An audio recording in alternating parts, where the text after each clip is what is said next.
And gents, it is your boy Sam, and we are back again today for episode 3. We've done it. We've made it. That's a full hat trick. I'm buzzing. We're here for episode 3 with a new guest on today. We have got my good friend, Mike. I don't know how to introduce him. I've spent all day trying to think how it would not be weird. Mike's never been on the podcast. He's never been on the channel. But Mike, say hello. Introduce yourself. Who do you support? Guys, you should have just introduced me as an absolute legend, really. I thought about it, to be honest. I thought, what words could I use?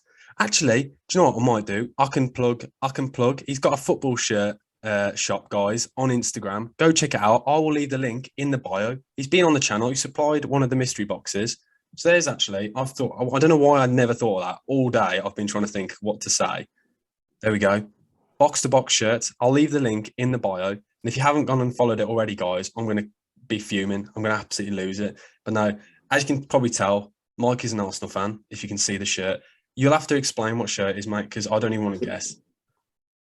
I think it's a 98 to 2000 away. Bit of Dennis Bergkamp on the back. Won't show you, but yeah, it's there. It's there. It's quite older than me then. Older than me. That's mad. I would have been 2. I would have been 2 when it came. Still older than me, though. Still older than me. But no, there are so many things we've got to talk about today. Literally, I've been looking through, like, we were trying to discuss topics, yeah. And I've been trying to come up with a joke as well for the manager merry-go-round or something like that. And I can't think of anything. But there's been sacking after sacking in the last week. We've had Nuno. We've had the Barnsley manager. Well, I've forgotten his name. I had it written down somewhere, but I've forgotten. We've got Smith. We've got Bruce, Farke, potentially Ollie. But I think we've got to start off with 100% Eddie Howe being appointed. This literally happened like 2 hours ago. It has to be discussed, surely. And we've discussed off camera. I already know Mike's opinion on this, and Mike knows my opinion. But Mike, do you think it is a good appointment? I don't think it's a bad appointment. I dodged the question well there. You didn't say it was good. Okay, I'm going to say it's good. It's good. I'm going to go good. It's good because Newcastle, for how long, have been moaning about the style of play. Under Benitez, under Bruce, it's just been forever. And although Eddie Howe has his flaws, I think to give someone a 2.5-year contract, give them a bit of license to make the team, create a team, especially in the January transfer window, create a team the way he wants to, get them playing. He's already got Callum Wilson, who we know can score for Eddie Howe. Yeah. I just think I don't mind the appointment. When you think of like what Man City did when they had all their money, they didn't go straight for the big boy managers. Yeah. It was Mark Hughes that actually progressed them as well. What a manager. What a journeyman. Well, exactly. Who'd have thought? Mark Hughes managing Robinho and... I've completely forgotten about that. Do you know, I've forgotten about him as a manager as well. But carry on. You were making a good point there. You've just distracted me. I was just thinking about Mark Hughes football then. Yeah, so they are in a relegation dogfight though, and that's where it's going to get tricky because they've got to get out of that first before they think about playing attractive football and attracting the big names to St James's Park. But yeah, if he comes in, has a bit of an impact and they steer clear of it, start pulling away from the bottom 3, then signings to come in January and he could get them playing and St James's Park would be rocking by then, wouldn't it? Yeah, I get what you mean, but I feel like I listened to it earlier that people talking about on Talk Sport. I've discussed it with mates and things, and everyone's saying, "Oh, when he gets out of this relegation battle." But when you actually look at this Newcastle squad, I genuinely don't think it will stay up. Like, I think it's a really poor squad. Looking at it for man, other than Norwich, I don't think there's a worse side in the league. Or maybe Burnley, potentially. Like, overall, they've got some good players. And yes, you mentioned Wilson. They've got Fraser and Richie as well, who've both played for Bournemouth as well. They've got a couple of players. I just don't think man for man, even if he does come in and they get this manager bounce, there's still 9 games before the January transfer window. And by then, if they don't start getting results fast, they could already be like way behind the pack. Their squad is bad. Their squad is bad. I'm trying to be nice about it because I know there's a lot of Newcastle fans who watch this, but it is a poor squad.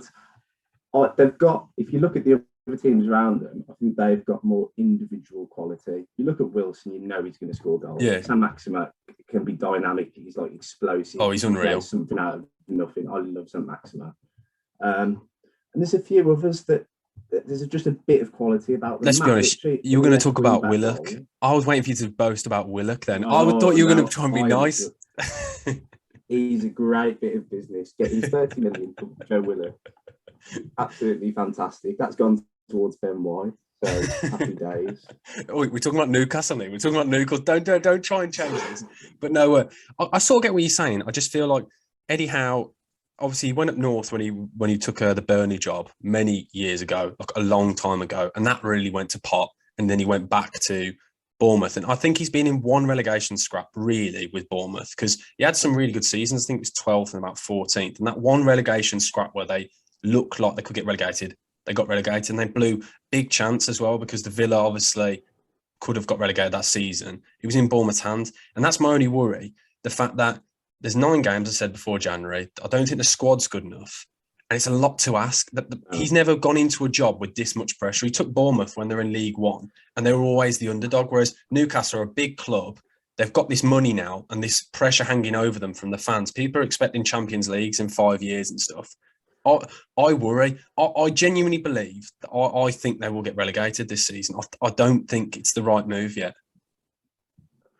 You say about these next 9 games, if they pick up 3 wins, say even 7 points, that might be enough to get them out of the drop zone. So I completely agree. Say 2 wins, 2 draws out of the next 9 games, they could be out of it, and then all of a sudden, the feelings like everyone's a bit chirpier about it. January transfer window is around the corner to help the squad. All it takes is a little run, and I think he's capable of producing a few games, big performances, because he did a good job at Bournemouth. There was signs that he was a good manager. He could make good teams, and it just didn't get right. But Bournemouth is a small club, really. Well, he played some. It was nice football, as you said. And one thing, sorry, I was listening to about earlier. I listened to a podcast and they were discussing where he's been for last year, and apparently he's been out studying Atletico Madrid and Diego Simeone. And I'm not even going to pronounce this name. Real Valisa. No, I'm not even trying to pronounce it. Let's just pretend I didn't say anything. It's another side who are defensively quite sound because obviously he leaked goals for fun at Bournemouth. For 4 seasons in a row, they conceded the most goals. And that's what he does. And he's obviously he's looked at it and thought, you know what, that's my weakness. And I respect that. I think potentially, if he has learnt anything from Diego Simeone, he could have just watched them and it could go to pot. But potentially, if there's one thing I worry about for Newcastle is they've got quite a weak defence as it is.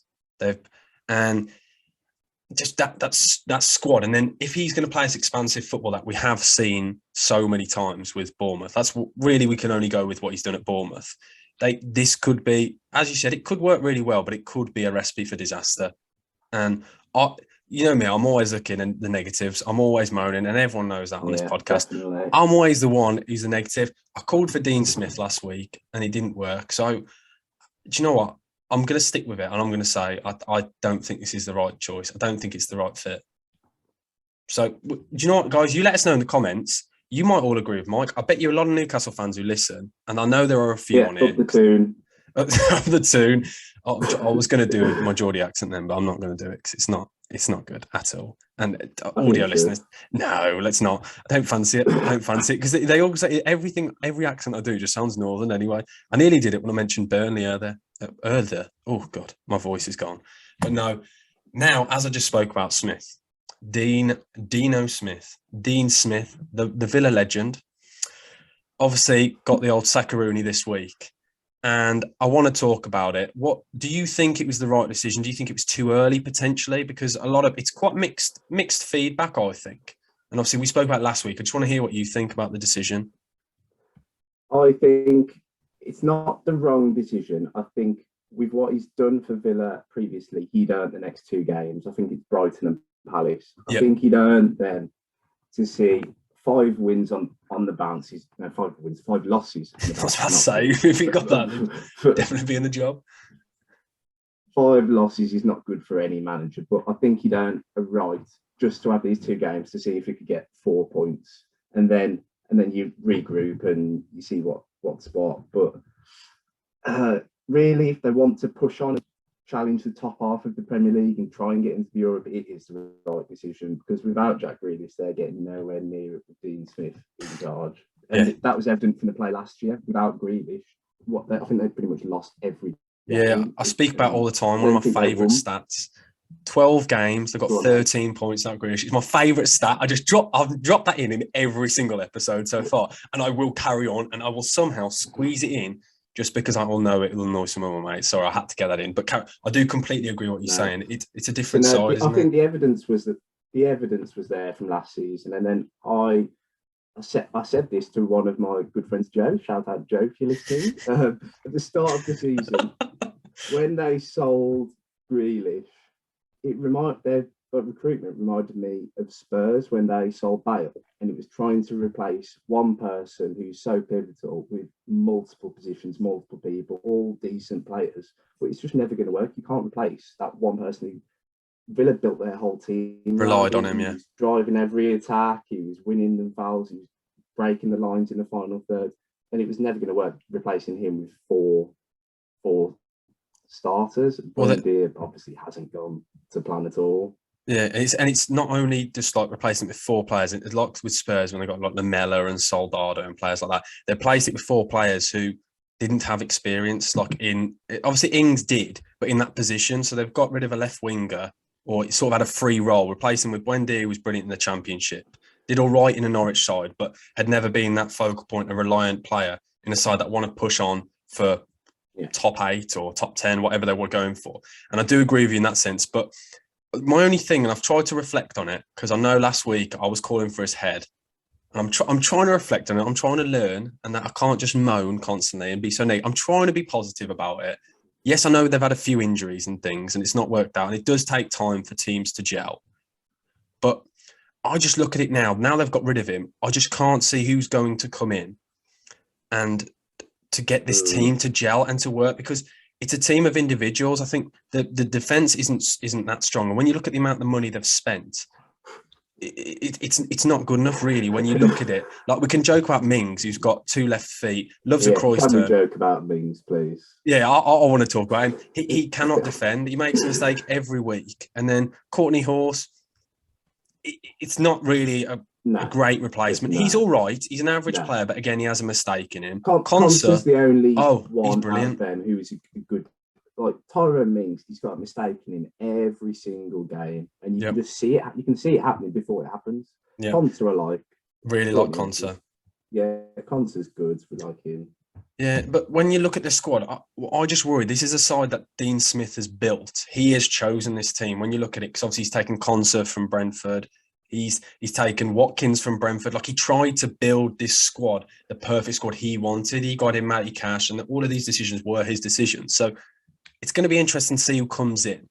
I know obviously Gerrard's odds on. I do not think for a second, and I will happily be clipped up on TikTok and mocked for this, because I cannot see why Gerrard right now in pole position to win his second back-to-back title in Scotland.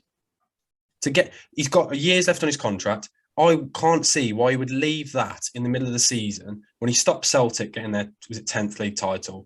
After he could have back-to-back titles, he's waiting for the Liverpool job or waiting for a bigger job. Why on earth would he ruin that legacy when he could win the second title and then come into a relegation scrap? Because I know, like we joke about it, Villa have invested a lot of money, but they're like Newcastle. They are in a relegation scrap. They are down at the bottom. I know it's early to say, but right now they're only 2 points off Burnley. And you know, one thing with Burnley is they will stay up. It's physically impossible for Burnley to get relegated. They are a cheat code. Sean Dyche, a 4-4-2 merchant. I cannot see how and why Steven Gerrard would come to the Premier League. Martinez has been mentioned. Again, Belgium. Why would these managers with such high pedigree leave stable jobs to come to I know they've got a lot of money. You might be able to tell me. You might be able to disagree with me, but I just don't understand why they would go to a club like that and not wait till the end of the season. I can see the appeal, because as much as you might try and deny it, Villa are a very big Premier League side. Oh, no, I know, I agree. Club. They are huge. They are huge. Probably top 8. Matt, I will happily accept defeat to that. I know they're huge. I'm not denying that. on the Gerrard, agrees all the stuff about Rangers and going to, which he's in a position to win his second title, which would be great. And obviously, he looks happy there.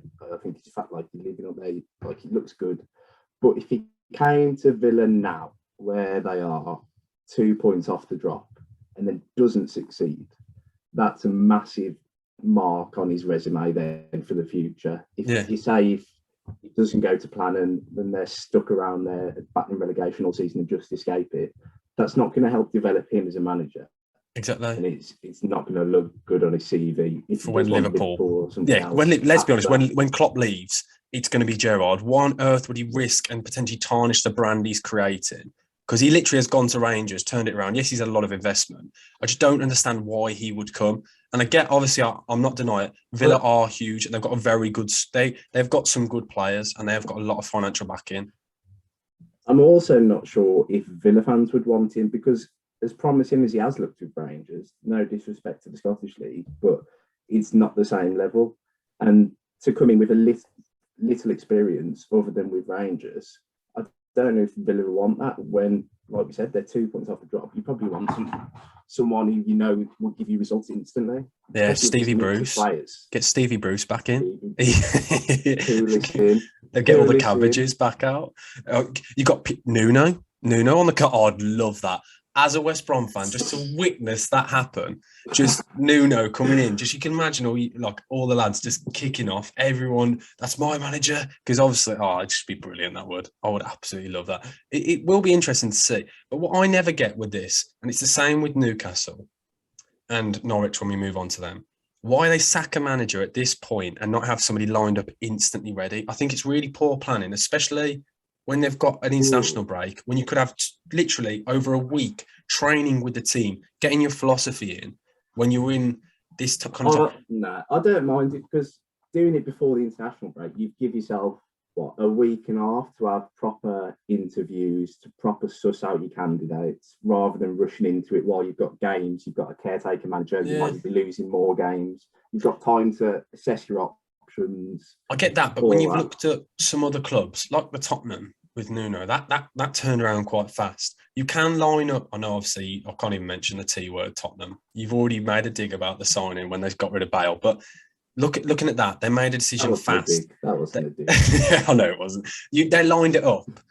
But I just don't understand in this day and age why they haven't lined something up, because I get what you're saying. It's a perfect time to have a week off where they can look at managers and things. But it's also a perfect time for those players who aren't in the international squads, which Villa have a few of them. They have a few players who aren't. It's a perfect time to get into the change rooms, into the dressing room, on that training pitch and getting that philosophy in and meeting all the players, because next thing you know, the international break will finish. You've got 3 days until the games start. And then we're coming into November, December time when the games literally are coming at you thick and fast. They're slapping you around the face, whereas it'll be double game weeks all round. So I don't know. It might just be me. I don't know. And I can't see. Who do you genuinely believe then will get the job? I'm clueless. I genuinely... No, it's a guessing game. I think Roberto Martinez could go. He has said for a while he wants to get back into club football. Villa are, as we spoke about, a big club. They are a big club. Transfer budget. There is some talented players there, so I think there's a lot of appeal, especially when you look at the rest of his club career. Villa would be right up there alongside Everton, wouldn't they? Yeah, and he's a good manager. I love him, and I think he's somebody the fans would really get behind. It's nice football. It's attacking, and he's got experience. He's done it. He has done well, hasn't he? Yeah, relegation scraps as well. The Belgian job will have made him a better manager than we saw at Everton as well. Oh, I agree, definitely. It should be interesting. It's all a guessing game, really. Like, we can predict, but probably by the time this has gone out, we might look stupid, and Gerrard might have already moved down. He's got the Brummie accent already, and he's in the job. So we'll just wait and see then. So we're gonna move on then to the next sacking. It's mental. How many sackings? I was making my notes. I just kept writing sacking. That time of the year. It's mental, isn't it? I remember, it was just checking Twitter. Neil Warnock as well. Sorry, he's another one I didn't mention. Neil Warnock got sacked, but we're not talking about him today. Sadly, he's a good manager. I love Neil Warnock, especially his clips. Shout out Neil Warnock. Oh, I went sugar with that one. I know you're listening, mate, so shout out to you. Daniel Farke then. Is that? I never thought he'd get sacked from Norwich. I don't know why. They've had many chances to sack him. I'm surprised they haven't done it in the past. Do you think it was the right decision and the right timing? Yes, I like this from Norwich because all of this season they've been getting slandered, saying there's no ambition to stay in the Premier League. They're just accepting their fate, going down with the transfer, get the parachute payments, and repeat, get money into the club, and that is what would happen under Farke. So then to get his last win, get him 3 points, get him off bottom, and then sack him, I like it because you've then all of a sudden you can have a different feel around the club if you bring in someone and they're energised and they're changing the way they're playing and they're competing, because they haven't really competed in a lot of the Premier League games. They've just rolled over. If they're all of a sudden competing, it would be a big task, and I don't think the squad is good enough. But at least they've given themselves a chance now, which they didn't really have with Farke before. Yeah, I completely agree with you. And to beat a side in I Brentford, understand he did a lot. He did a lot for the club, getting them where they are and over the period, and like he was well liked. But there was a ceiling, and he's reached that twice with Norwich. And one thing he's got on his CV. Not many managers can get back-to-back promotions straight out of the Championship, coming straight back up. That is not an easy task. We all see with some of the big clubs down there in the Championship. Talking from a West Brom fan, it's very difficult to get out of the Championship. Very difficult. We're not going to talk about that today because I'm not happy about the Baggies, but it's very difficult. About West Brom? Not at all. No. We're talking about Norwich here, mate. No? This is a Premier League episode, and there's a reason. Your Fulham won't get promoted automatically prediction. I'm staying with it. I'm sticking with it. I'm saying it with chest still. I'm sticking with it with my chest, and I'm sticking with it. I'm staying confident. I'm going to back it. We're talking about Norwich here anyway. Let's not get onto this because I will carry on looking stupid because I've been clipped up all over the place. I've seen my face on accounts on Twitter, on TikTok that I didn't even know existed, and they've mocked me. And we're not going to have that today. We're not doing Championship stuff, so I don't get slandered.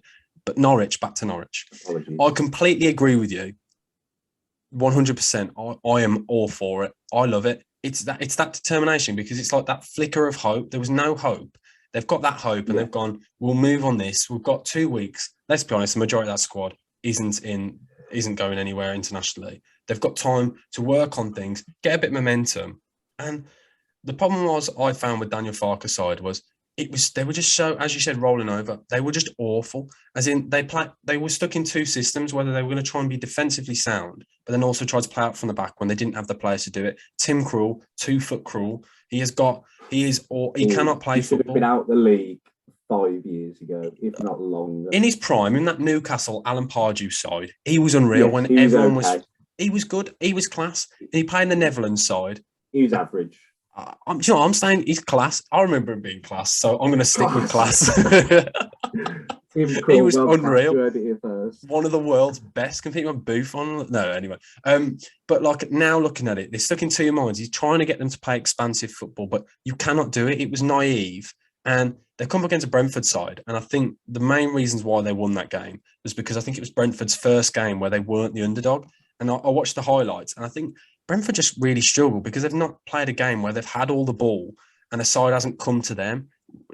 Norwich were expected to lose. So I think that was the reason why. But Norwich can use this and move on. They just need to get a manager now in. This screams like a Big Sam job, or as we said, a Pulis job. Somebody who can keep them in the league. It won't happen, but if they wanted to stay in the league, I think they have to go for somebody with experience in the league.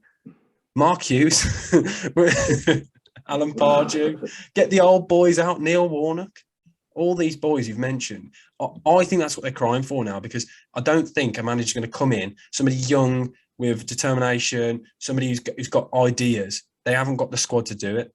I think they've got to build solid defence and then move on from that, if in my opinion. You can tell me what you think. You're shaking your head. I can see you're not happy. I can see why you want that. It's with Norwich. It's not going to happen because the way they're like the owners and that.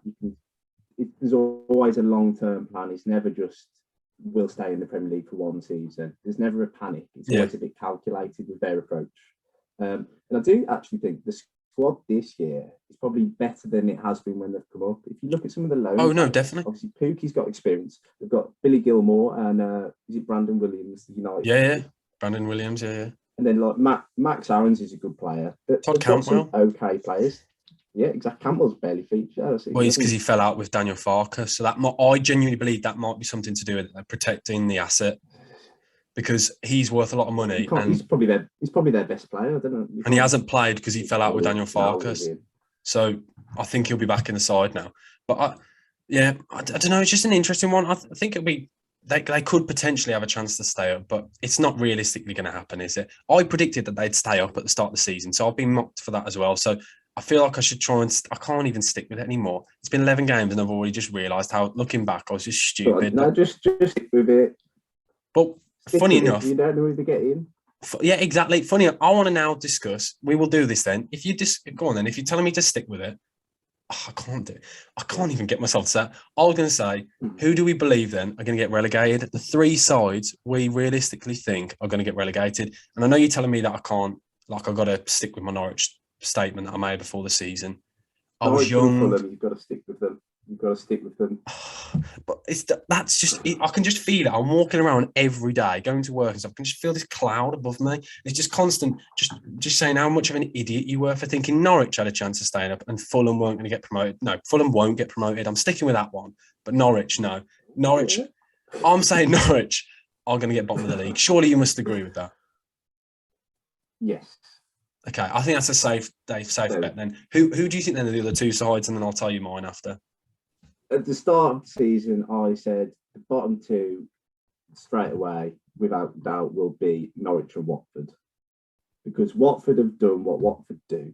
They struggle with a manager who no one really knows. They sack him. They've got a random bunch of players that no one's ever heard of. And they'll just bring someone in. And they might sack Ranieri before the end of the season. Who knows? They probably will do. I can't see Watford staying up. You're playing Craig Cathcart at centre half. I'm sorry, that's not good enough.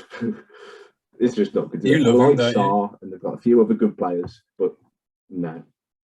I like Sissoko. I like Sissoko. Another good player. Yes, Sissoko. Yeah, don't mind it. That was a Tottenham player then. You just complimented the ex-Tottenham player then. I just witnessed it. You said Sissoko's all right. No, we'll just move on then. All right, yeah. He's all right. A compliment. Third relegation. What's your bottom two? I believe 19th in the league, and I think you know what's coming. I think it will be Brentford. I said this. I believed at the start of the season they will go down as bottom. I think what we've seen is it happens every year. There's always one side that comes up. They are pretty solid. They are just buzzing at the fact they're in the Premier League. They carry on the momentum they're taken through for last season. Then they burn out after probably 5, 6, maybe even 10 games. And we've seen it. I think they've not won now in 5 games. I think people are finding them out. They play very, very direct, long football. And it is long football. They play it up to Tony and knock it off. And players like Serge Canos or Rico Henry are bombing down the wings. And if you sit back deep enough against Brentford and you counter them, they look vulnerable. Pontus Jansson is always a mistake waiting to happen. Their squad depth isn't great. Yes, they've invested in a few good players, but I don't think the squad is strong enough. And I believe personally that as the season goes on, they play high energy football. They try and press you, force you into mistakes, or they play long ball football. And I don't think it's going to work. We've seen it many clubs now who go in there and they are playing well. Yes, they've done well against teams like Chelsea because it's that underdog mentality. And I still do believe they will get relegated. And that's just me personally. I think they're 19th. I don't know if you agree with that. I think, yeah. No, I haven't seen much of Brentford, to be honest, other than the early part of the season when they beat us and they got result against Chelsea, I think it was. Yeah, they drew with Chelsea. But I haven't seen them in this recent... oh, no, they lost to Chelsea, sorry. Mendy kept them in the game, didn't they? Oh, I can't remember. Oh, no, I'm going to look stupid, but it's one of the two, we'll say that. Anyway, I haven't... But this run of form is not a good sign, and they don't look like they're really in games that much. No, it's the way they play. It's hard to say. I worry about the squad depth as well, because they put out an 11, and that is their 11 near enough. They've got a few impact subs off the bench, but the depth and the quality depth isn't there. Yeah. If you look at like other teams around them, it's probably it's one of the worst 3 squads in the league. Are you going to make me disagree and say I can't have Brentford? No, you can't, Brentford. If you believe Brentford will come 18th, because we're going to say something different for us. I'm going to be controversial. Well, I'm going to be in a minute, so we can both You're be not going to like this. I think Burnley might go. But what? We do not have Sean Dyche slander on this channel. I cannot believe it. I stopped myself from saying that Sean Dyche should have got the Newcastle job because I keep saying it and people keep taking the mick. But I've had enough of it. Anyone who's come on here and anyone to discuss does not like Sean Dyche. Sean Dyche is one of the most underrated managers, I think, in the Premier League. What he's done and what he does every single year, around Christmas, we say, Burnley are going to get relegated. Then every year he keeps them up, and it's because he plays a system that works. It's not the most attractive style of play. Is fullbacks, you don't have a touch, you whip the ball in. Same with the wingers. Get that ball into Chris Wood, obviously ex-West Brom player. I'm going to love him. Gerrard Rodriguez, another ex-West Brom player. Matej Vidra. They're all ex-West Brom players, so I've got a bit of a soft spot for them. I can't see Burnley getting relegated. We said every year it happens. Around this time, everyone goes, this is the year, and they just pull out of it. Well, I am saying this is the year. Do you know Eventually, time runs out.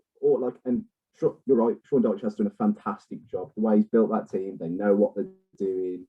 There's a game plan, and they just stick to it, and they grind out results. And what he's done is brilliant with the resources he's had as well. But we've seen teams like this before come into the Premier League, have success, and eventually it does stop. Look at the old Bolton side under Sam Allardyce, then you've got Blackburn.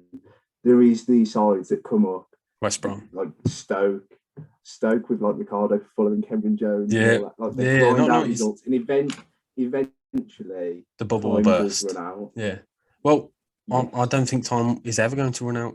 Sean Dyche, he will be. I think Burnley are in the Premier League until the end of time. They will eventually be, and he will always be their manager, and he will never stop. I can't see them getting relegated, and I can't believe you've come on here. This is your big chance, your big moment. You've built all your life up to come on this podcast, and you slander Burnley. I think Brentford are more likely to go down. I was just trying to be a bit controversial. Well, you can pick whichever one you want, Brentford or Burnley. You pick. Your pressure's on. I'll go Burnley now. I've made the argument for Burnley. We're going Burnley. Wow. Okay. Well, there you heard it, guys. Mike's basically just proven to everyone he doesn't know ball, and that's why this podcast. Oh my word, I can't speak. The podcast is called BucketHatSam Talks Ball because I'm going to talk ball now. The third relegated side will be Newcastle.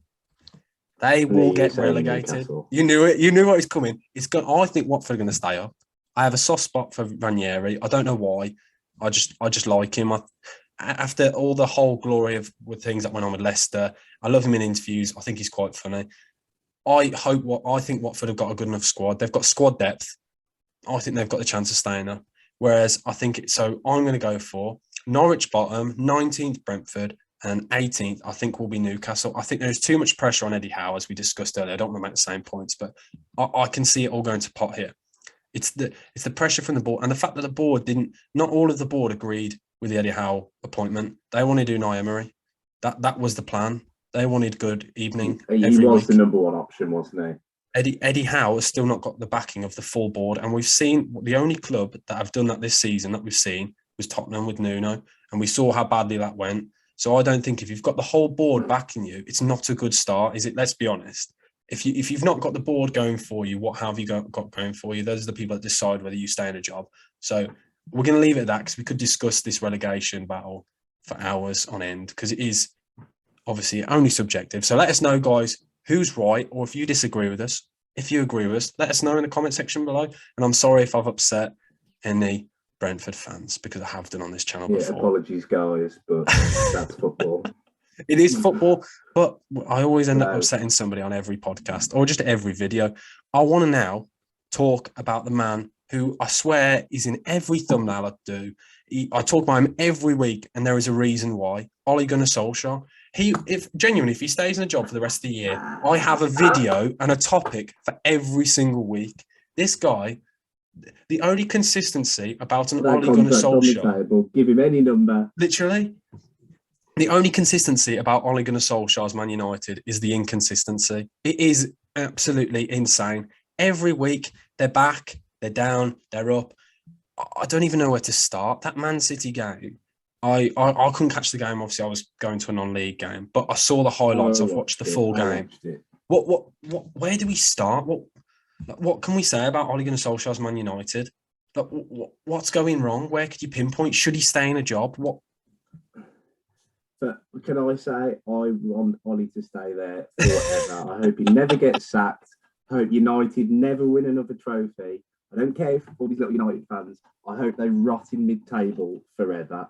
It's absolutely fantastic to watch. And I'm sure every other football fan of any club other than Man U will agree with me. You know me, I love football, so I'm never going to have that opinion. I don't feel that strongly. I know you do because you want top four. Let's be honest, you're an Arsenal fan, and that's why we're getting different people on. But everyone hates United, don't they? Let's not beat around the bush. Everyone hates United. No one wants to see United do well. I don't know. Anyway, let's talk about Ole Gunnar Solskjaer. I love Man United, and I love all the Man United fans on this page. I love you all. There's loads of you out there. I appreciate you guys. We're going to talk about Ole Gunnar Solskjaer. As I said, what is going wrong? Where would you start? Realistically, looking at it, if you're from Man United's perspective, now non-biased perspective, do you think he should be in a job? No, he should never have got the job in the first place. He was never qualified enough to get the job.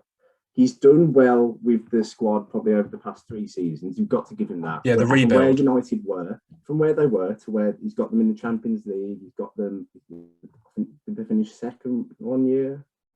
Yeah, they did. Yeah, they finished second. Yeah, they did, didn't they? He got them up to there, and then it should have been, thank you, Ole. Now we'll get some big. Pass the baton on. We'll get. They should have got Conte. They could have got whoever. Just an A-list manager. Yeah. He's not good enough. He can't command that dressing room. When you look at United's squad, and I'll joke about United earlier, but their squad is bar than Man City. As good as it's probably better than Liverpool's as a whole. I agree. But like he's challenging with Man City with that squad. Same with Chelsea. Like their squad is well up there, and he just can't. He's still playing McFred. How? I don't understand how he can still play McTominay and Fred in centre midfield. McTominay doesn't even start in midfield for Scotland, yet he's doing it week in, week out. I know. It's crazy. He's being kept out by John McGinn. John McGinn is keeping him out of a place.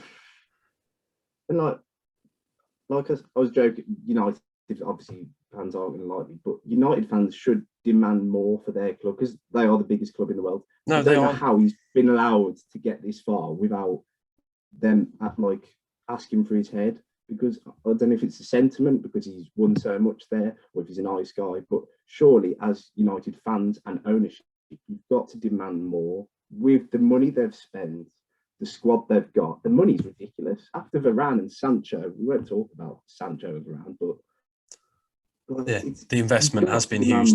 They've backed him. To do better. They've got to do better. Well, they've made hard work of the Champions League group. Realistically, they need a trophy this year. They're already out of the League Cup. They lost to West Ham.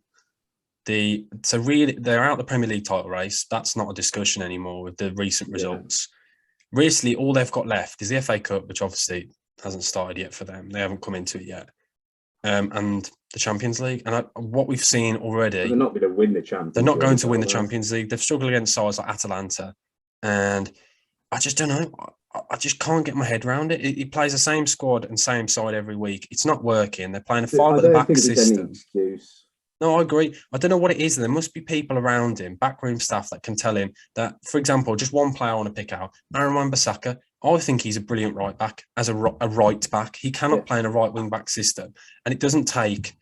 If Sam sat in the corner of his room, spending his time watching football wearing a hat, can see that, How on earth no one in the backroom staff has noticed that Aaron Wan-Bissaka cannot go forward, gets in awkward positions. We saw it against Man City. He doesn't know what to do. These players don't look like they're well drilled and told how to play in this 5 at the back system that they keep playing. There's no plan, is there? There's no like when United come out for each different game, you don't know how they're going to play. Oh yeah, it's the image. It differs every single game. There's a different formation. Cavani might be in Greenwood or Rashford. You don't know. And then sometimes I'll play counter-attacking against other teams. I'll dominate the ball.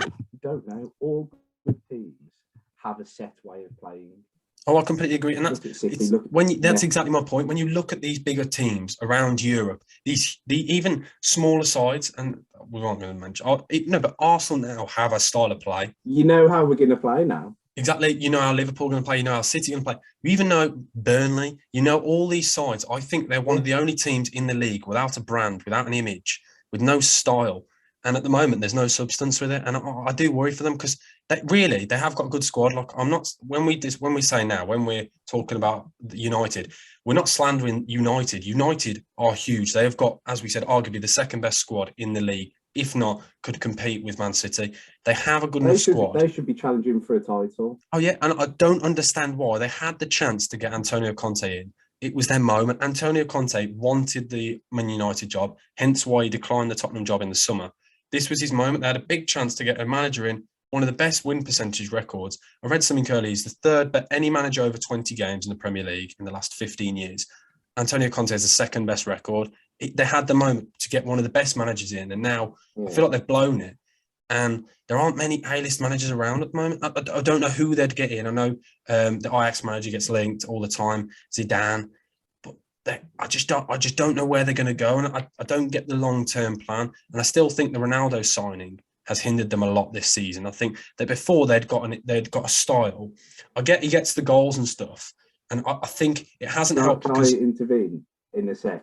Yes, you can. Come straight in after. I need to get this out because I will forget what I'm saying. Before, Ole Gunnar Solskjaer was getting in these young players. He was building a system, and I could sort of see what they were trying to do. They were getting young, homegrown talent, or just young talent. Yeah. Bruno Fernandes was playing well. They were scoring goals. Pogba was sort of in the side. They were starting to build a system last season. You have to agree that 4-2-3-1. They were playing wingers. They got Cavani up top, and they were starting to look like a side. And I think Ronaldo has been a brilliant signing, but I do think that was more so the board, because Ole Gunnar Solskjaer said he wanted him, but I don't believe it because I think it's thrown a spanner in the works. He's had to change his system. He played throughout pre-season. They're playing a 4-2-3-1. They've come in this season. They've played 4-2-3-1. That's, I think, is a reason why they have struggled, because they've been thrown in with a player like Ronaldo, and you have to play Ronaldo. He gets you goals, but I think it hasn't helped him because it's too big a name in the dressing room. I think Ole Gunnar Solskjaer is struggling with it. I'm gonna disagree with you on that one.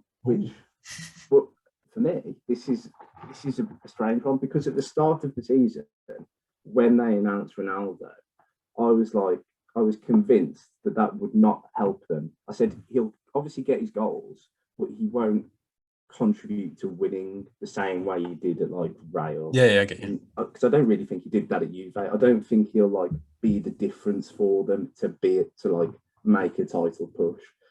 But having said that, that was my thought at the start of the season. And now, the way he's performed, he is single-handedly kept them where they are. It would have been a lot worse without him. Oh no, I completely agree. Been thrown out the window. I get you in that sense, but do you get what I'm trying to say in the sense of I think it hasn't helped him having such a big name. Dressing room wise, yes. He's had to change the whole system and what he's built on. You can't play a counter-attacking style with Ronaldo. You can imagine Ronaldo will be the main voice in the dressing room and not Solskjaer. So, like, what can you do if you're a manager and you've got a player like him who like everyone will look up to, everyone will listen to? He's a leader. Yeah. And the Solskjaer's just like this little quiet mouse in the corner who doesn't really do a lot. Yeah. And says, well done, guys. Well done. That was a good impression, to be fair. I'll give you that. You did that quietly, awful, but I'll make sure I'll edit that and turn that up louder. But no, I think it's an awkward one. I just don't think he suits the style that the Man United style when they were playing the counter-attacking style. That's all really. I just don't think it was the right fit. I know he's a great player. I just don't think he fit United. I don't think it came at the right time. But as you said, he has single-handedly carried them in many games and got them out of holes that had been dug deep by the style and the system. But we could talk about Ole Gunnar Solskjaer all day. I think it's now time we move on to England. It's an international break. Do you want to drop a little Sancho in there? Do you want to talk about Sancho at all? I don't think there's anything we can say on Sancho. I think Sancho is a good player. I just don't understand. We haven't seen enough of him. 5 million. Yeah, but we've not seen enough of him. I don't think we can slander him yet and say it was a bad signing because he's not been given a chance. It was the same with Donny van der Beek. I don't think either of them really. Sancho has a lot more chance than Van der Beek. I know it's an exaggeration, but I'm saying I don't believe Sancho has had enough of a run in the side and in a system because when he was at Dortmund last year, Sancho and Haaland were the two main men, and I think this Ronaldo signing may have scuppered his plans for Sancho in the side because Sancho isn't the main man. Sancho, for some reason, isn't a starter every week. It's I don't know. It's just like he can't fit him into this system. They play the five at the back system, and then the 1 week they don't play with wingers. I just think he's struggling to get Bruno Fernandes, Sancho, Cavani, Ronaldo, Rashford, all of these players. He's got so many attacking talent. I think he's struggling. Yeah, and Greenwood as well. I think he's struggling to get all of them in the side. That's what I think it is. I think Sancho's a good player. We know he's a good player. We've seen it for years. We've seen him play well for England. We know he's a good player. I just don't think he suits the system, and I don't think he's been given a good enough chance. I know you don't think it's a great signing. I can tell it on your face already. I just don't think he's been given a chance yet. Normally, when a player comes over to England, whether they've been signed from abroad, I know he's British, but when they move to the Premier League, we give players a chance. We give them, say, a bit of time, and we expect them to have 10, 15 games where they don't look like they're up to standards. But I don't think he's had. I know he's playing, but he's not starting week in, week out. He doesn't seem to have had a huge run, if you know what I mean. Especially against the big sides when he plays that 5-3-2 or the 5-2-1-2 system. It's like there's no wingers, and that's the point. I don't know. I feel like I just keep coming around to the same point. I just don't think Ronaldo's helped in that sense. I don't know. I think we could talk about Sancho another week though, because we could discuss. I think we really need to delve into that another time as a topic itself. Transfer flops. Don't worry, I've got an idea ready. January, we will review, or just before January, we'll review all the big signings, one player from each team. I've got so many ideas for that. We'll happily go into that. And you can talk about Arsenal signings because I know you can't wait for that, but that's not today. I want to talk about England. It's an international break. I personally want to pull my hair out when the international breaks are going on. I miss the football. The football's never as good because it's just not. It's not the games. The intensity's not there. But we'll talk about the England squad. And I think it's a bit of an odd one. There's quite a few players in there which I personally don't think they should make it. I can run you through the team. If we'll go through the goalkeepers and we'll react to this England squad then. So the England goalkeepers, number 1, Sam Johnston, Pickford and Ramsdale. Sorry, I just had to say number 1. I just wanted to say Sam Johnston, number 1. But those 3 keepers, let's be honest, I don't think you can argue with it. No. Ramsdale, I agree, and you're going to love this. Ramsdale should be starting. I don't think it's a discussion. I think he has to. On form, obviously, Ramsdale is the keeper. But I know you hate Pickford. I don't hate Pickford. And I think what he's done for England, you can't fault him for England. He hasn't put a foot wrong. Not just through qualifying campaigns, but in major tournaments. And I don't think you can just drop a player like that. But then, how long can you keep a player like Pickford? I know Pickford is a good goalkeeper. You see it. He's agile. He's great with the ball. But we've seen with Ramsdale, a player coming through. If you want to blend a player he's big, he's got every attribute you'd want in a keeper, Ramsdale, you've got to give him a chance. You've got to give these young players coming through, knocking at Pickford's door, give them a chance. Just give him a go. Obviously, Pope, I think he's fallen out of way now. I don't think he's suited. I think he's a great shot stopper. But I just don't think he's suited. I think Ramsdale has to start personally, and I'm surprised you're not all over this. And you're not being biased, and I like that. That is good for me. I'll rate that. No, obviously, on performance, Ramsdale this season should be starting like every game for England. But I just don't think you can drop Pickford for what he's done. Like he's been reliable for England, like over the past 4 years probably. And I agree. But I feel like this is a perfect chance. You could throw Ramsdale in against San Marino. In these chances, there's no point throwing him against San Marino. You could put me in goal against San Marino. Like, there's no point. Exactly. For non-listeners, I got a red card playing in goal this weekend for Aston Villa team, but we're not going to talk about that because I'm not a keeper. But whoever you put in goal against San Marino, with all due respect, they might have one counter attack, and you don't really have any shots. I feel like Ramsdale, you need to give him, and players like that, or maybe even Sam Johnston, giving them a couple of games here and there. And these are the kind of games where you want to see how they cope, because if these players don't get any game time and then Pickford gets injured or Pickford falls out of his way in form or something, you want them to be there. You want them to have that experience. So I think goalkeepers, I think we're quite strong with at the moment. That's one thing that I'm quite happy with England at the moment, which hasn't been, considering that before the summer, that was the one position everyone was worried about before the Euros. And right now we've got some good talent coming through, good keepers all round. I think we're quite strong in that sense. It's the defence that I'm looking at. And some of them, the names on the list. So we'll go through the list. I'll read you through.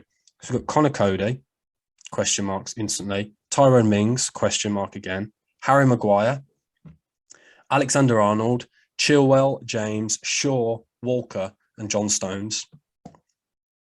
Who in there would you say shouldn't be in that squad? Mings, get him out. Get him out right now. Get Tyrone Mings out of the England squad. You can pick probably one of three people to bring in. And like of the England squad as a whole at the moment, I don't think there's many better country-wise. You could probably France, but like as a whole, the quality we've got running through this England squad, if he picked the right people, which this squad hasn't. So Connor Cody, I get why he's there, but he's not going to play a significant role for England. Like, he's only suited for one system. Yes, and he doesn't play, but he's there. He's not there to play. Exactly. He's there for the dressing room. There's been some stories about the Euros, about like how influential he was in the dressing room, which I understand why he's there, but going forward, he shouldn't be. Yeah. And then to come in, the two that stand out for me are Tomori and Ben White. Why they're not in the England squad. You can talk. Do you know what? You can explain why Ben White, and I can take Tomori. Then obviously you're the resident Arsenal fan on the episode this week, so you tell us why Ben White has to be in there, because I completely agree. What? Well, as the resident Arsenal fan, the longer he's out the England squad, the better for me. But he should be in there because he's one of the best centre-halves on the ball we've got. His range of passing is probably better than any of those other centre-halves. I'm looking at them now. He's probably more agile more quicker than Maguire. Definitely like Cody and Mings. But then it's the carries. It's the carrying the ball out from the back and breaking the line of defence that he's so good at. And we've seen that in the past, this run of games for Arsenal, how good he is at just breaking the press just on his own by taking the ball up to the halfway line. And that can help you out so much, especially in modern football where I completely agree. The presses are so organised. And as soon as you beat that press on your defence, the opportunities to counter are all over the pitch. And he's probably the best at that, coming out with the ball from defence. Yeah, because we've seen Maguire do it for a while, but when Maguire does it, I don't know why, I just never trust him. Even though he's done it for so long, he just doesn't look like he knows what he's doing, if you know what I'm trying to say. Whereas Ben White, you can tell he's a good player. He's played in holding midfield in a Graham Potter side, which you've got to be good on the ball if you played in a Graham Potter side. We saw it when he was at Leeds. When he was at Leeds, I know in the Championship, he played in centre mid for quite a while. He's a brilliant player on the ball, and I completely agree. Tomori, I don't know what this guy has to do.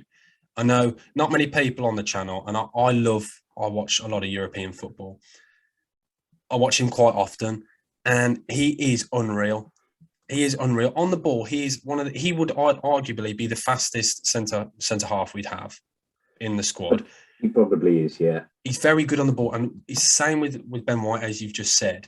He's brilliant at driving the ball, and when you've got that press, as you said, it takes one player out of the game, and then you've got an instant overload. It drags players out of positions, and I think that's what we need. Players who are more comfortable on the ball, because John Stones is a great defender. He's been great for us in the past, but he's not playing. He's he's not at the same level as he was. Laporte has stepped up, and I just worry when you play players who aren't playing club football, whether they're as crisp and as slick as they were in the Euros. Sorry, my voice is going there. I like John Stones, and I have done for a long time. He's had his doubters, but I've always thought John Stones is a very, very good footballer. And he started the derby this week, which with Pep's rotations, you don't know who's in favour and who's Pep not. roulette, isn't it? So he could well be the starting centre half for the remainder of the season. We don't know. We don't know. Similar with Ben White, John Stones is breaking the lines with passing and stuff and comfortable on the ball. He's one of the best centre halves. So, like, really, if we were making the team, United fans are going to hate me again. Harry Maguire probably isn't in the 11, is he? Yeah. But then again, he's been, as you spoke about earlier with Pickford, he's been a player who's been reliable for so long. I don't think you can drop him. And who'd have thought I'd have just given Maguire a bit of love? He's a player I just don't know. You can tell again he's a leader. He's a good player. He's not an amazing player. He's a good player to have as well. He's not like a colossal centre half you can rely on, like you had Terry and all them. It's not the same. But he's a good player to have as well when you're attacking from corners and set pieces, because the only problem is if we built a team, we would have quite a weak. Because I'm not saying Ben White's small or anything, but he isn't the bulkiest. Whereas he's good in the air. Maguire is a fridge. He's huge, and you do kind of need that every now and then. And I know in modern day football, you don't see many of them. About set pieces, defending and attacking. You can't forget how unreal he is. But we'll go on to the midfield then. So we've got Bellingham, Henderson, Mount, Phillips, Rice, Ward-Prowse, and then obviously Rashford has dropped out. So your boy Smith Rowe has come in. A lot of people, I knew you'd be happy. A lot of people are annoyed that Jared Bowen's been missed on the squad, but I still don't think he's a good player. I just don't think he's on Smith Rowe's level. I think we've seen in recent weeks the way he's been playing. Bearing in mind, Arsenal spent all that money on Odegaard, and it's not Odegaard's fault he's not getting in the squad. It's because Smith Rowe is wherever Smith Rowe plays, whether he's playing on the left or he's playing in the hole. It's not the same position. But you know what I'm trying to say. No, you can allow it. You can let me have that. He is single-handedly great. He has to play in the team, whether he plays on the left, whether he plays in the number 10, he has to play in this Arsenal team, and he has been unreal, and he's one of the main reasons why Arsenal have done so well recently. So I'm quite happy that he's finally got the step up, because you do worry the longer Southgate leaves these younger players not to make that step up, will they ever get into the squad? Because you see it with players who go on for ages without getting a call-up. But I think he was definitely the right call-up. You can go for it now. I'm letting you talk about Smith Rowe. Go on. I can see you can't wait just to talk about how great he is. No, I'm not going to bore everyone. Everyone can see how good he is. Oh, there we go. But I think midfield. Talk about it. Villa can come in with a little 30 million bid, instantly batted away. They're like, no, thank you. He's not your next Super Jack. But the midfield, I don't think really there's much to discuss. I think midfield we are very strong. And going forward, when you look at... I'll ask you, say we play Southgate's 4-2-3-1. Yep. Who are your two holders? I think at the moment, I can't fault Phillips and Rice. I don't think how you can change it. I think them two together, what they did at the Euros... they were brilliant at the Euros. And I think the only problem I would say with that is Phillips this season hasn't seemed, well, Leeds haven't been great. But I think the only player who I would potentially, Henderson, I think, is in there for the dressing room. I like Ward-Prowse, but potentially the only one would be Phillips and Bellingham. Would be the two that I could see half and half. I was going to say. Oh, okay. I didn't realise you were going to make the point that, yes, because I like Phillips and he's brilliant. And he was in the Euros. Him and Rice together was great. But I just think Bellingham is getting to that level now in his play where it's hard.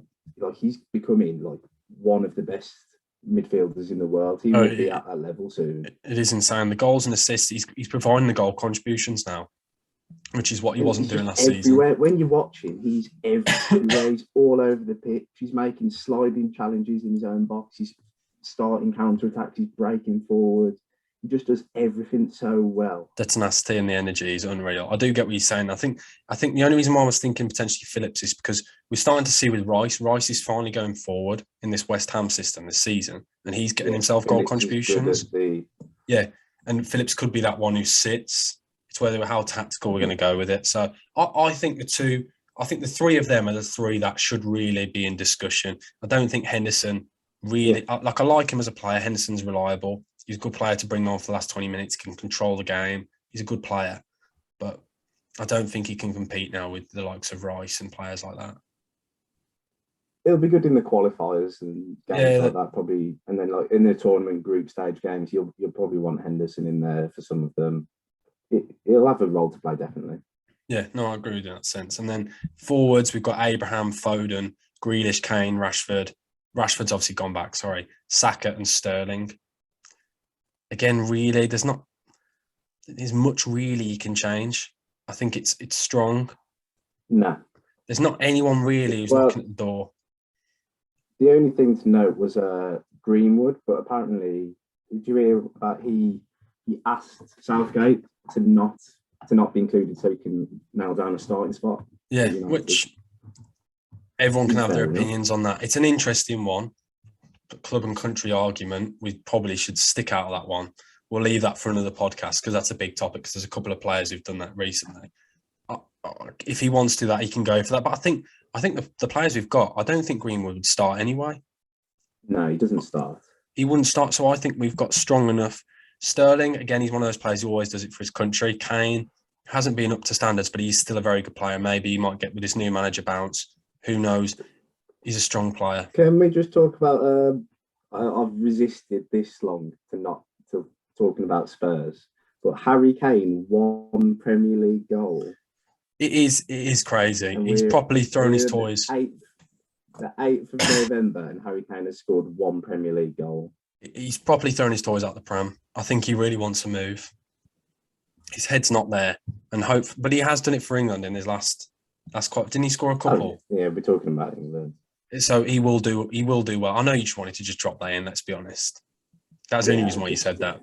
No, I think there's not much really. I think the players we've covered are the players that would realistically be dropped or taken out, and I don't think there's any more else to touch on realistic with England.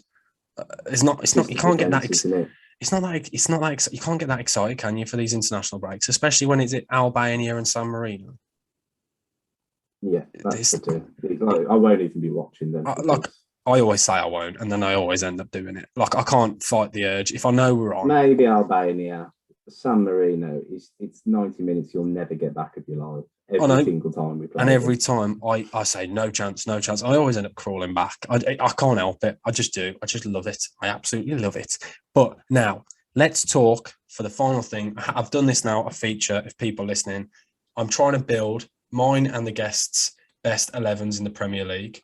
Currently, the team that you're going for, you've got as your manager David Moyes, and in goal you have got Edison. And in my team, I've got Klopp and I have got Ramsdale. So now it is the right back. Who are you going to say?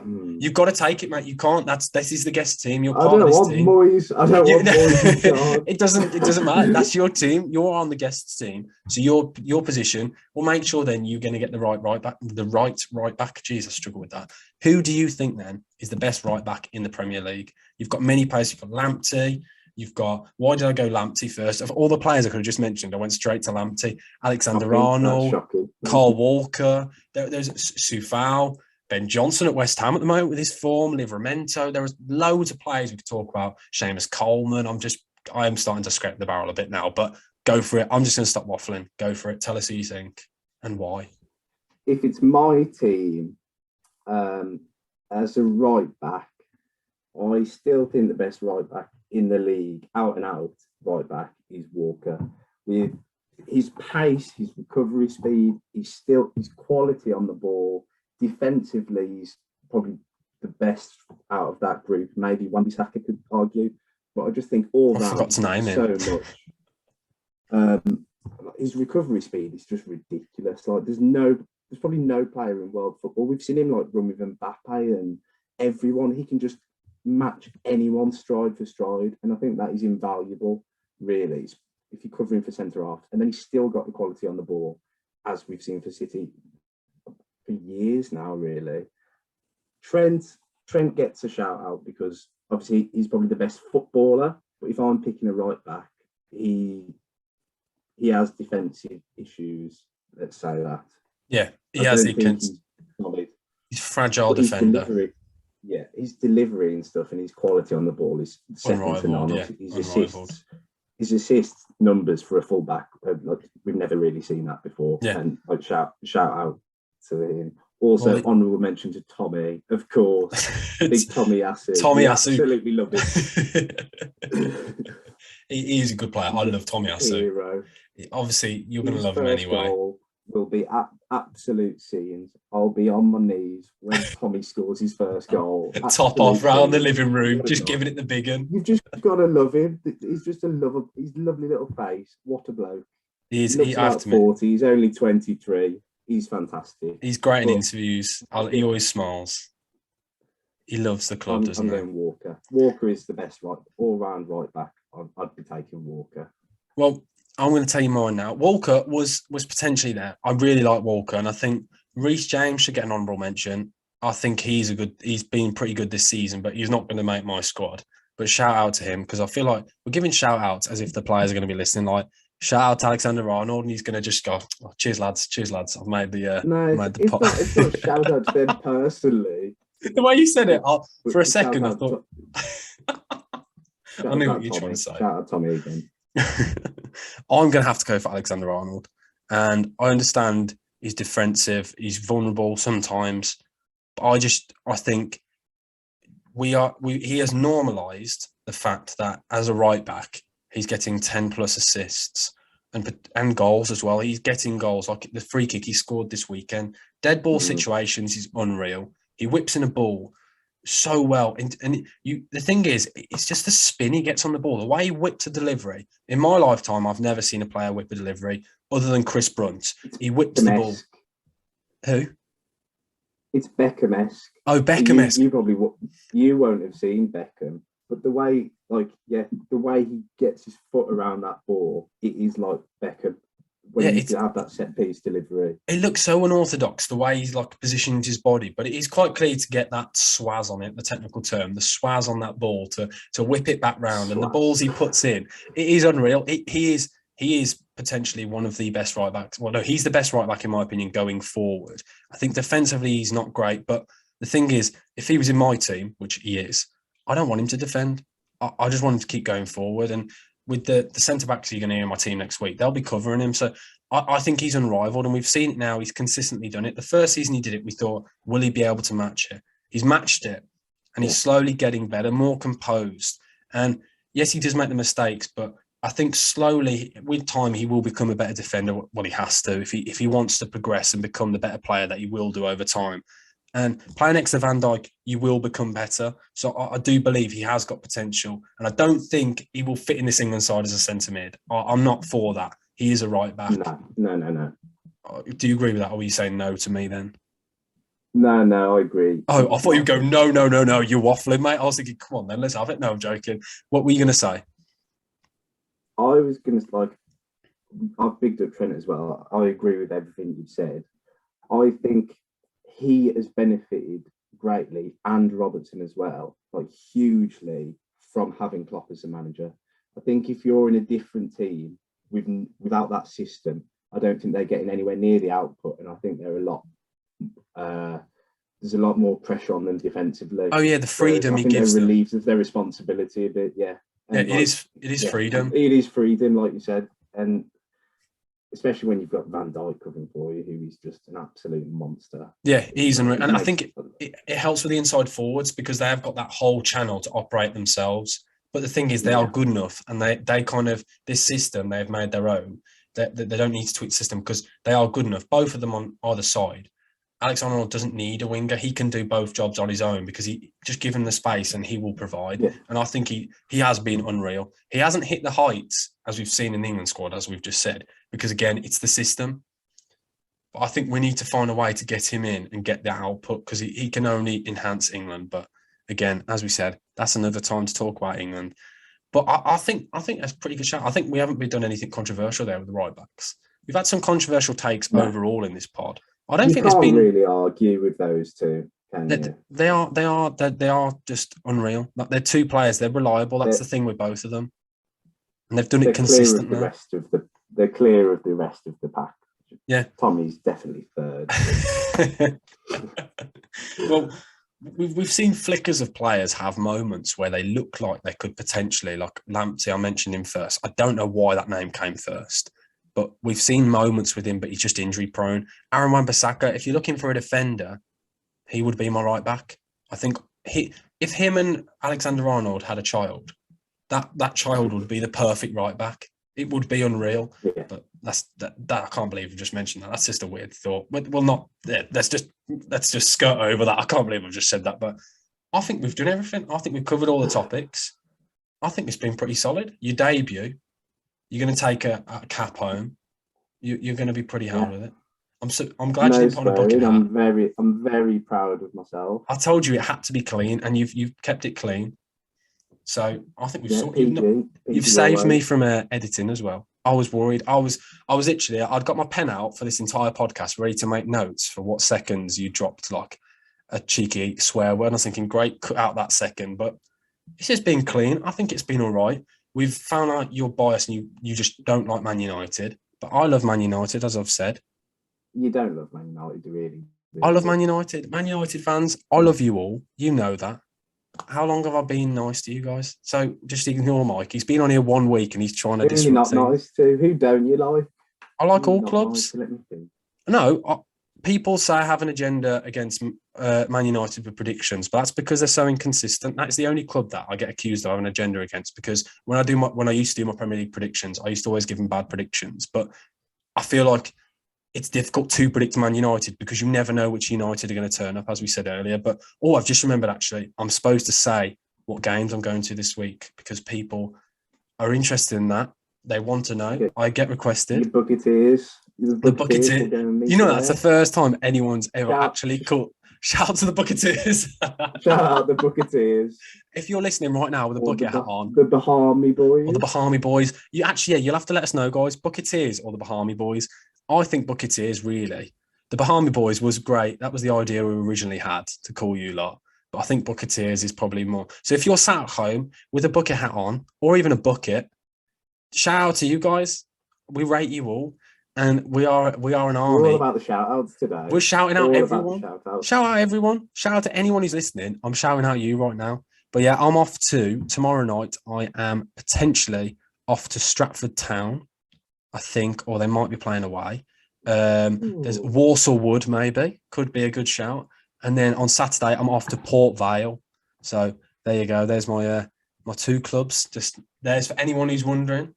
This will go out on Tuesday, so I'll be at the game. So when I've said Walsall Wood or Stratford, by the time this is out, you'll know where I am. But now, you got any games this week? Are you playing? No games planned. I'll be training with the Worsley Rozzers. Shout out to the Worsley Rangers, our Sunday League team. To anyone who's listening, they are actually the best team in the league, in the world. But yeah, thanks for coming on, mate. I will definitely get you on again. And well, actually, I say that we'll see the reception this gets first. If you get a lot of hate, it's going to be good. Mike will be. Apart from the United fans, the United fans are going to hate you. I'd just like to say I need some credit, some recognition for not saying anything bad really about Spurs, other than Harry Kane. This is a massive achievement for me. I have to admit, no, don't say that now. Don't say that now. Don't say that now. They're on your side. I was really worried. That was my only thing. I was thinking you were going to be so like biased, and I thought this is going to be ridiculous. It's going to be so one-sided. But do you know what? Fair play to you. Shout out to you, Mike. Thanks, man. But no, hopefully everyone loves you, and we'll see how it goes. But yeah, guys, the next episode will be out next Tuesday at 6 p.m. As always, there'll be lots of clips coming at the channel this week. If you haven't already, follow on Spotify, follow on Apple Podcasts, Deezer, Google Podcasts, whatever you're listening to, YouTube, whatever. Just subscribe, comment. Can I put a request in? Yeah, sure. Can you just do like you've got to get right into character and do, an outro? What you're saying, like, a big one. You've never witnessed it, have you? build it up. I feel bad though, because the audio listeners are just going to think, what on earth? This last 5 seconds, this 5 minutes is just being waffle. This is just for us give now. us a big what you say. Here we go. With the Here we go. arm. Audio listeners, I'm going to be going for this. So prepare. This is a volume warning. Turn it down. What you say, ladies and gents? It is your boy BucketHatSam, and we are back again today for another video. There you go. You've never seen that. That was your moment. That was up to standard, surely. But yeah, guys, thank you for watching. Like, comment, subscribe. Go check out Mike's football shirt shop. The link will be in the bio. Go follow it on Instagram and buy some shirts. This shirt I'm wearing is courtesy of the shop. There are some very good shirts on here. But there, guys, thank you for listening. Thank you for watching. Mike, cheers for coming on. Hopefully you'll be back on again. No worries, guys. As we always say, hopefully. Speak to everyone soon and up the baggies. Up the baggies.